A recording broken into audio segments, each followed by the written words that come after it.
मित्रांनो, तुम्ही तुमचं मन कसं ओपन ठेवतात त्याच्यावरती सगळ्या गोष्टी डिपेंड आहे। मी एक छोटासा प्रयोग या ठिकाणी करतो। प्रयोग असा आहे, या ठिकाणी माझ्याकडे 2 पाणी बॉटल आहेत का?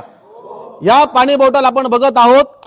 आता मला याच्यात पाणी नाहीये, थोडंसंच पाणी, याच्यात पाणी टाकतोय मी। आता जातंय का पाणी? का बरं जात नाही? का बरं? इकडे आल्यावर जाईल मायामध्ये पा नाही जाते। का बरं जात नाही? लावलंय झाकण का? अरे लक्षात नाही बरं का, मी लांबचा आहे थोडासा। आता रे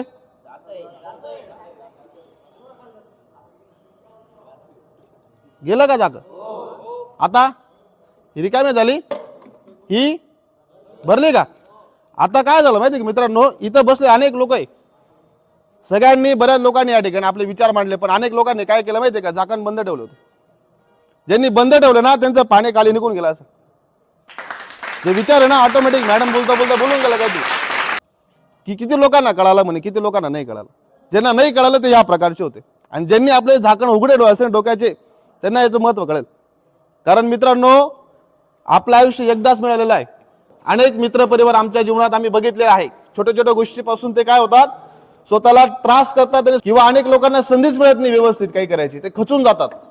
तुम्ही भाग्यवान आहात, यामध्ये तुमच्या आई वडिलांचं आणि तुमच्या स्वतःचं देखील कर्तृत्व आहे की तुम्ही इथं शिक्षण घेतात आणि तुम्हाला ही संधी मिळाली ना मित्रांनो, याचं सोनं करायचं। याचं जो मुलगा मुलगी सोनं करेल त्याच्या आयुष्यामध्ये, त्याच्या कुटुंबामध्ये परिवर्तन होईल।